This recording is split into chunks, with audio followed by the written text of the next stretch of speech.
오랜만에 다시 요일서를 나누게 됩니다. 요일서의 내용들을 여러분이 보시면서 다시 이제 정신을 좀 가다듬어 봅시다.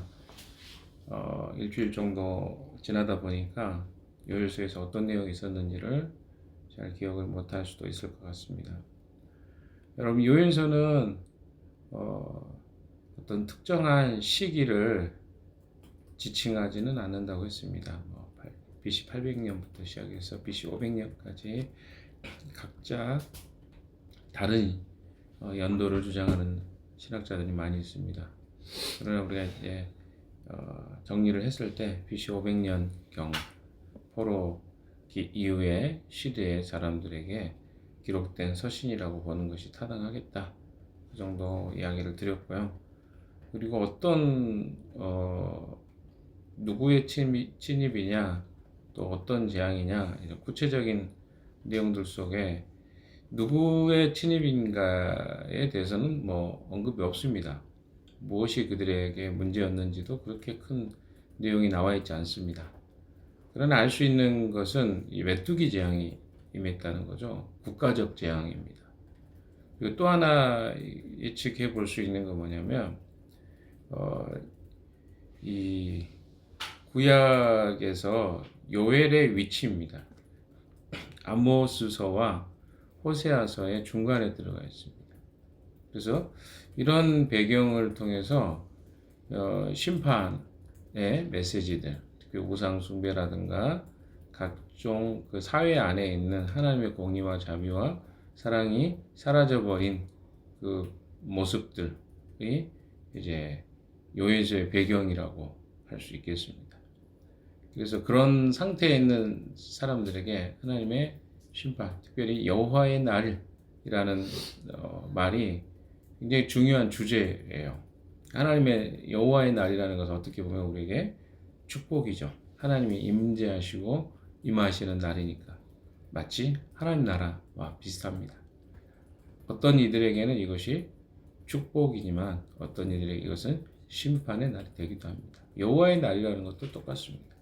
하나님이 이스라엘 백성들에게 심판하시는 그날은 축복이라는 어떤 개념보다 심판의 의미가 더 강합니다.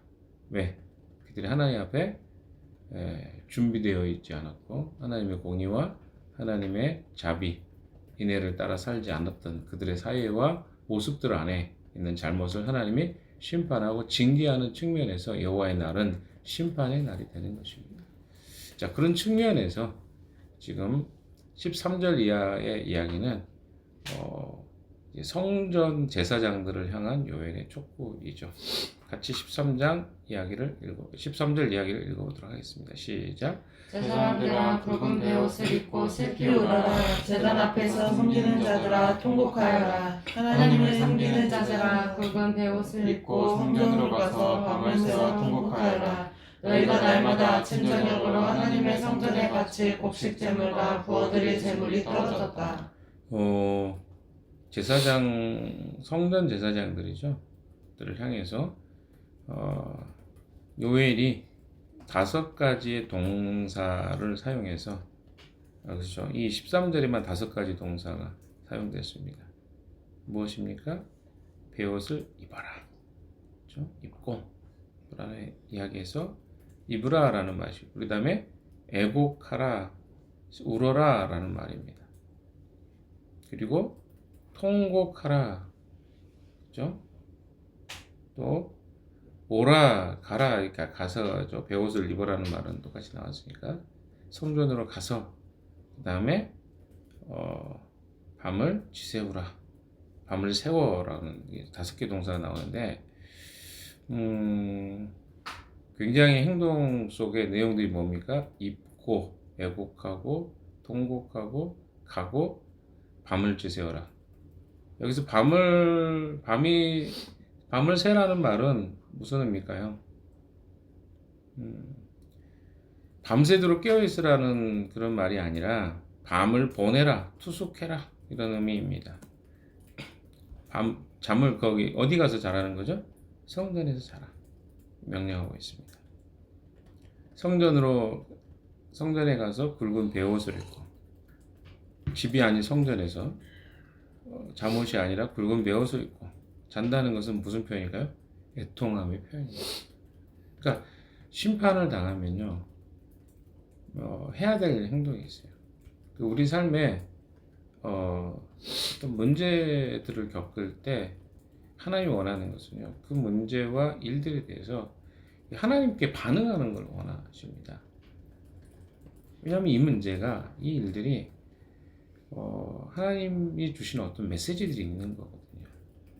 그래서 이런 동사들이 사용되는 것을 통해서 요엘이 이야기하는 이 상황이 굉장히 심각하고 이 문제가 간단치 않은 문제라는 것을 하나님 앞에서 그들이 태도로 보여야 될 필요가 있다는 거죠.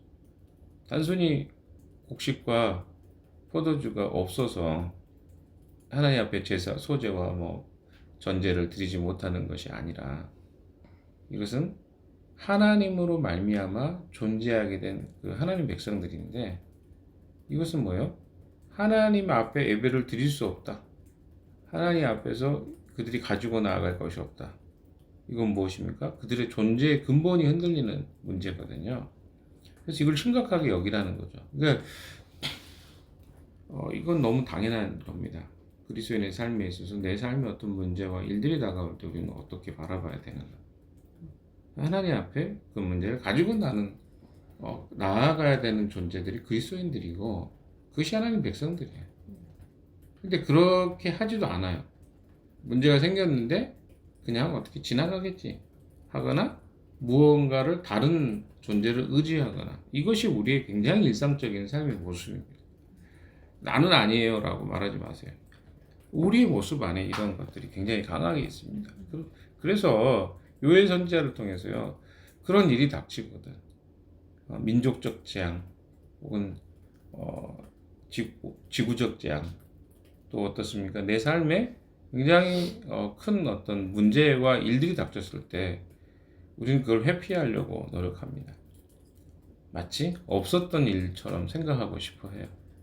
그래서 아무렇지도 않은 것처럼 행동합니다. 그러나 하나님은 오히려 이 문제를 하나님 앞에 진지하고 무겁게 가지고 나아가는 것을 원하고 계신 거죠. 이스라엘 땅이 황폐하게 되어졌습니다. 메뚜기 떼가 그 나라의 온 열매, 곡식을 다 먹어버렸어요. 황폐하게 되었습니다. 이런 엄청난 상황 앞에 제사장들에게 향해서 배를 두르고 애곡하며 성전으로 가서 밤을 지새면서 통곡해라, 이렇게 이야기하고 있는 거죠. 그래서 이것이 바로 하나님 백성들이 이스라엘의 죄에 대해서 반응해야 될 태도라고 이야기하고 있는 것입니다. 근본적인 이유는 이스라엘이 하나님을 떠났던 죄악의 결과물이에요. 그러니까 지금 우리는 죄의 결과물들을 먹고 있거든요. 이 땅에 사는 동안에 지구적 온난화라든가 기상이변이라든가 이런 것들은 다 이 창조하신 하나님의 세상의 원리와 상관없이 우리가 원하는 대로, 그리고 마음대로 세상의 것들을 사용하고 또 그렇게 살았기 때문에 받는 그런 재앙과도 굉장히 유사합니다. 근데 이것이 마치 아무런 일이 없는 것처럼, 그리고 아무렇지도 않은 것처럼 생각할 수 없는 그런 상황이죠. 그래서 하나님이 요엘을 통해서 제사장들에게 이런 긴박함을 통해서 금식도 하게 하고, 14절 보십시오. 같이 읽어볼까요? 시작. 거룩한 금식을 선포하고 성회를 열어라. 장로들과 유다 땅에 사는 모든 백성을 불러 주 너희 하나님의 성전에 모으고 주님께 부르짖어라. 네, 다 모으라는 거죠. 거룩한 금식을 선포하고 성회를 열고 장로들과 유다 땅에 사는 모든 백성을 불러 주 너희 하나님의 성전에 모으고 주님께 부르짖으라. 이렇게 오늘 주제는 부르짖는 거야. 그것이 하나님 백성들이 해야 돼.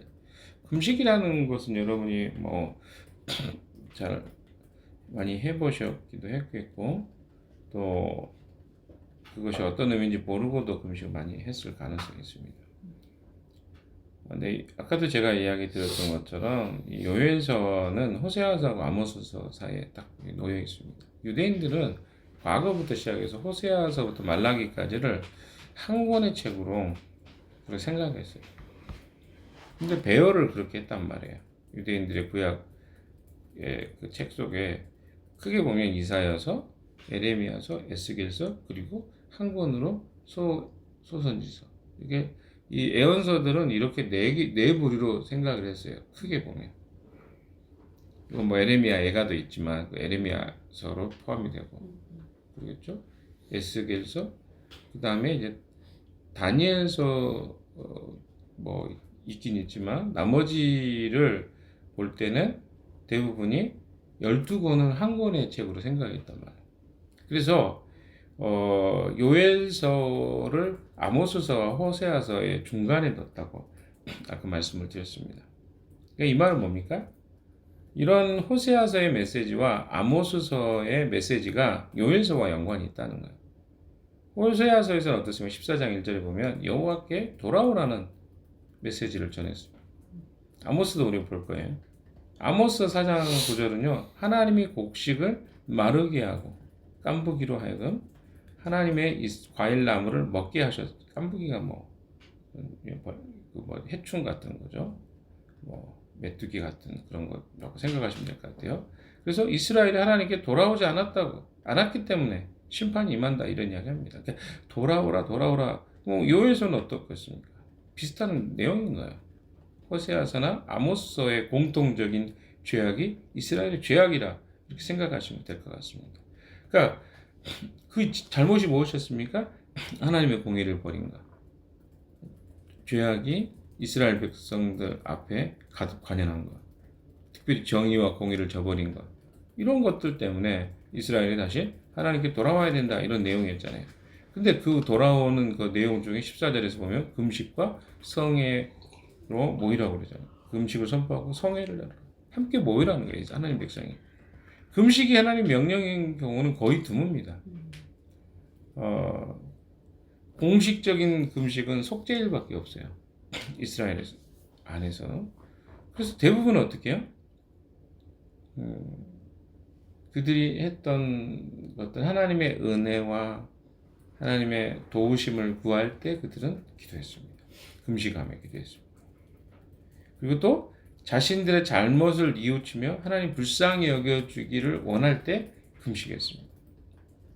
또 국가적인 위기와 같이 중대한 일이 발생했을 때 금식이 선포되기도 했습니다. 또 시편 기자 같은 경우는 이웃을 위해서 금식하며 기도하기도 했습니다. 그래서 금식이 하나님의 은혜를 기계적으로 얻는 방편이라고 생각하시면 안 돼요. 그 기계적인 게 아닙니다. 금식한다는 건 뭐예요? 하나님만이 자신들의 현재 상황의 유일한 길이라는 것을 고백하는 거예요.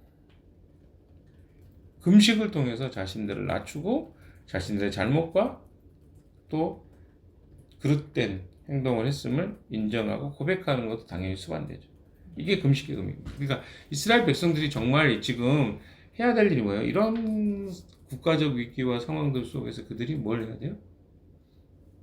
함께 모여서 우리가 하나님 앞에 잘못했습니다. 범죄했습니다. 인정하는 시간들을 보내는 것이죠. 그럴 때 하나님 긍휼히 여겨 주실 것을 기대하고 나아가는 것입니다. 지금 메뚜기가 온 나라를 어때요? 곡식들을 다 먹어버리고 또 국가적 재난 상태입니다. 먹을 게 거의 없는 상태가 되어버렸죠. 그럼 어떻게 해야 돼요? 그들이 하나님 앞에 나와서 하나님께 구해야 된다. 이런 이야기를 하고 있는 것입니다. 15절 같이 읽읍시다. 시작. 슬프다 그날이여 주님께서 심판하신 날이 다가왔다. 전능하신 분께서 보내신 바로 그 파멸의 날이 다가왔다. 파멸의 날이라고 했지만 여호와의 날이라고 할 수 있겠습니다. 아까도 이야기했지만 멸망의 날이죠. 아모스서에서도 그렇죠. 여호와의 날은 빛없는 어둠이 아니며 빛남 없는 캄캄함이 아니냐. 그러니까 뭐냐면 하나님의 날은요. 누구에게는 축복이지만 누구에게는 심판의 날입니다. 어떤 사람에게 심판의 날일까요? 자기들이 하나님을 잘 의지했다고 생각했는데 근데 어때요? 그들이 믿고 의지하던 하나님이 그들의 잘못된 그릇된 확신을 깨뜨려 버리는 날이 됩니다. 여호와의 날. 왜? 자기들이 잘못 하나님 앞에 행하고 살면서도 올바르게 살았다라고 잘못 여기는 자들에게 그날은 심판의 날이 될 수 있습니다. 메뚜기 재앙 자체가 이미 여호와의 날인 거죠. 하나님으로 말미암아 심판을 받는 날이에요. 지금 우리가 겪고 있는 재앙들도 사실 어떻게 보면 무슨 날이죠? 하나님 나라의 심판의 날인 거예요. 현재적 심판인 거예요. 우리가 겪고 있는 굉장히 많은 일들이 현재적 심판입니다. 지금 우리가 겪고 있는 기후의 위기라든가 이런 것들은 오늘 엄청나죠. 매일 겪고 있어요. 우리는. 근데 우리가 무슨 생각합니까? 날씨가 그런가 보다. 그냥 그런가 보다. 이렇게 생각하는데 그렇지 않다는 거야. 지금 갈수록 이것들이 심해질 거예요. 그러니까 가장 뭐 최근에 들었던 이야기 중에 그런 거죠. 지금 우리가 겪고 있는 이 여름이 가장 어때요? 좋은 날이라는 거예요. 이게 얼마나 심각한지 알겠죠. 지금 뭐 35도, 뭐 예전에 과거에 상상도 못했어요. 여름 하면 저희가 31도 되면 과거에 20, 30년 전이라고 생각하시면 31도 되면 엄청나게 더운 날. 근데 지금 어떻습니까? 35도, 37도, 8도 이거 아무렇지도 않잖아요. 심판이 지금 우리의 삶에 다가왔음에도 우리는 그것이 마치 개구리가 물속에 들어가서 따뜻한 물에 들어가서 천천히 삶아 죽는 것처럼 우리 삶이 지금 별로 그런 문제에 대해서 심각하게 생각하지 않는 거예요. 그래서 하나님이 어때요? 주님께 부르짖어라. 그게 해야 될 우리의 일이에요. 우리가 기도하는 일이 가벼운 일이 아닙니다. 크리스천의 삶의 라이프의 기본적 태도예요. 자, 16절 읽읍시다. 시작. 곡식이라고 오늘 구경조차 할 수 없다. 우리 우리 하나님의 성전에는 기쁨도 즐거움도 없다. 하나님께 드릴 게 없죠. 왜? 메뚜기가 다 먹어버렸으니까. 그러니까 이게 곡식이랑 구경도 이런 환경이 처했는데도 기도하지 않는 사람이죠. 자기가 또 뭐라도 얻어볼까 밖에 나가서 헤매고 있는 그건 하나님의 사람들이 아니라는 거예요. 자, 17절 18절 읽읍시다. 시작. 씨앗이 흙덩이 속에서 모두 말라 죽고 광마다 텅텅 비고 가물어 거두어들일 곡식이 없어서 창고는 폐허가 된다. 풀밭이 없어 가축들이 부르짖고 소떼가 정신없이 헤매며 양떼도 괴로워한다. 이것이 이스라엘 백성들이 처한 상황입니다. 씨앗이 흙덩이 속에서 모두 말라주고 씨앗이 말라주고 열매가 당연히 없게 되는 거예요. 광마다 뭐 광이라는 게 뭡니까? 창고 아닙니까? 텅텅 비고 가물어서 거두들 곡식이 없으니까 창고는 어때요? 당연히 폐허가 되는 거죠. 아무것도 없으니까 관리할 사람도 없는 거예요. 풀밭이 없어 가축들이 먹을 게 없어지죠. 메뚜기가 다 먹어버렸어요. 소떼가 정신없이 헤매며 양떼도 괴로워요. 그러니까 이 인간의 범죄로 인해서 피조 세계에도 심판이 임한 겁니다. 그러니까 아담의 범죄가요 피조 세계에 엄청난 영향을 미쳤습니다. 그래서 로마서 8장 19절에서 23절인가요? 거기 보면 피조 세계도 인간이 속히 회복되기를 간절히 원한다. 신음한다. 이렇게 표현하고 있어요. 왜 그럴까요? 인간이 회복이 돼야 피조 세계도 회복이 되는 거예요. 인간이 타락해서 피조 세계도 타락했거든요. 엄청난 피폐한 경험을 합니다. 인간이 잘못하면 어때요? 소와 다른 식물들이 다 고통을 겪어요. 이게 바로 세상의 원리입니다. 하나님이 아담에게 세상을 다스릴 권한을 주셨잖아요. 근데 그 권한을 파괴하는 것으로 아담이 선택한 거죠. 그 파괴의 결과가 지금의 생태계에 모두 영향을 미쳤다. 사람들은 환경을 뭐 이야기하지만 그 환경은 그냥 자기들이 좀 더 잘 살기 위해서 하자고 하는 환경이 많아요. 환경 지킴이 한다고 하는데 그 원리가 어때요? 궁극적으로는 하나님 만드신 이 생태계와 환경을 지키는 것인데, 단순히 사람들이 환경을 지킨다고 할 때 그들이 이야기하는 환경은 무엇입니까? 그냥 내 후손들에게, 내 자녀들에게 더 좋은 환경을 물려주기, 그래도 그나마 조금 더 나은 환경을 물려주기 위해서 활동하는 거잖아요. 그러나 우리 크리스찬들은 그런 게 아니에요. 인간으로 타락한 이 생태계를 인간이 하나님 앞에 돌이킴으로 세계와 피조물, 생태계들이 회복되는 원리를 갖는 겁니다. 좀 다른 개념이죠. 자, 이런 자들이 어떤 태도를 취해야 되는지가 마지막 19절, 20절이 나옵니다. 같이 한번 읽어보겠습니다. 시작. 주님, 제가 주님께 부르짖습니다. 물볕에 광야의 풀이 모두 다 죽고 들의 나무가 이글거리는 불꽃에 모두 타버렸습니다. 시내에도 물이 마르고 광야의 초원이 닳아서 들짐승도 주님께 부르짖습니다. 우리가요, 현실적으로 이런 탄식이 필요합니다. 하나님 앞에 우리 먹을 것이 끊어졌고, 또 풀이 모두 타 죽었고, 들의 나무가 이글거리는 불꽃에 모두 타버렸습니다. 시내에도 물이 마르고 광야의 초원에도 다 말라서 들짐승도 주님께 부르짖고 있습니다. 이건 무엇입니까? 이런 상황이 왔을 때 마땅히 해야 될 하나님 백성들의 태도입니다. 왜? 하나님은 심판의 목적이요, 다 죽이는 게 목적이 아닙니다. 그러니까 그 창조 세계가 신음하는 근본 이유는 아까도 이야기했듯이 세상에 관해난 죄악입니다. 타락입니다. 그러면 이것이 어떤 잘못인가를 한번 돌이켜 보십시오. 요엘서나 호세아서, 아모스서, 이건 하나님 백성들에 대한 이야기예요. 하나님 백성들이 어때요? 하나님 떠나버린 거예요. 하나님을 하나님으로 삼지 않는 거예요. 그 원인으로 어때요? 심판이 임한 거예요. 그럼 그들이 당연히 어때요? 자기들이 하나님으로 떠났기 때문에. 우리가 생각할 때는 세상 사람들이 하나님을 알지 못하기 때문에 우리가 대신 그들을 위해서 죄를 하나님께 고해야 한다, 이렇게 생각할지 모르겠습니다. 그러나 하나님이 여기서 지금 이야기하는 것은 누구의 이야기입니까? 하나님 백성들이 잘못 서 있다는 거예요.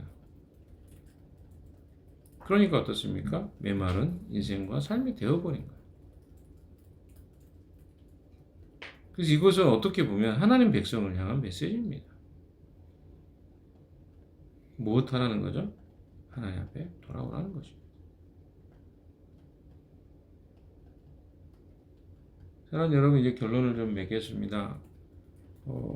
요엘서가 계속해서 이야기하는 것은 어떤 특정 사람들의 이야기한다기보다 하나님 백성들에게 이 너에게 주어진 어떤 이 우주적 재앙이나 아니면 국가적 재앙 혹은 개인적 재앙, 이 모든 것을 바라볼 때 어떤 자세와 태도를 취할 것인지를 메시지 해주고 있다고 생각합니다.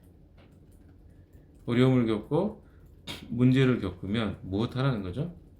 하나님 앞에 부르짖어야 한다는 것입니다. 이런 사건을 겪어도 그냥 불행해서 생긴 일이야, 응?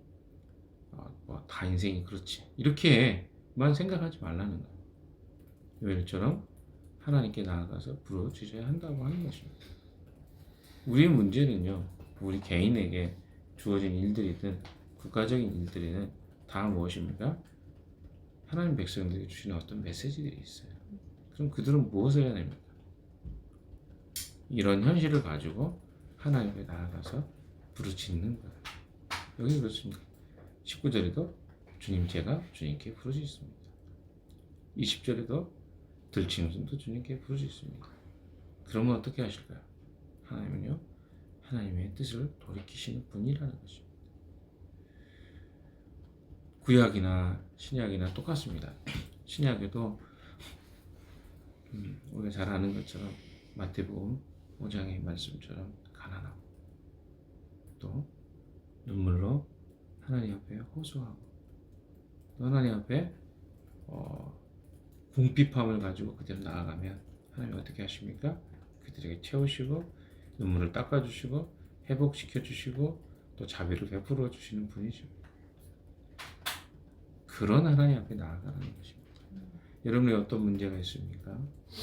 여러분 어떤 일들이 여러분의 마음에 근심이 되십니까? 해결의 방법은 무엇입니까? 하나님께 나아가서 그 문제를 가지고 주님 앞에 기도하는 것. 주님, 이게 이런 문제가 있습니다. 이 문제를 주님 앞에 가져옵니다. 이렇게 기도하는 하루가 되어지기를 주님의 이름으로 축원합니다. 기도하겠습니다.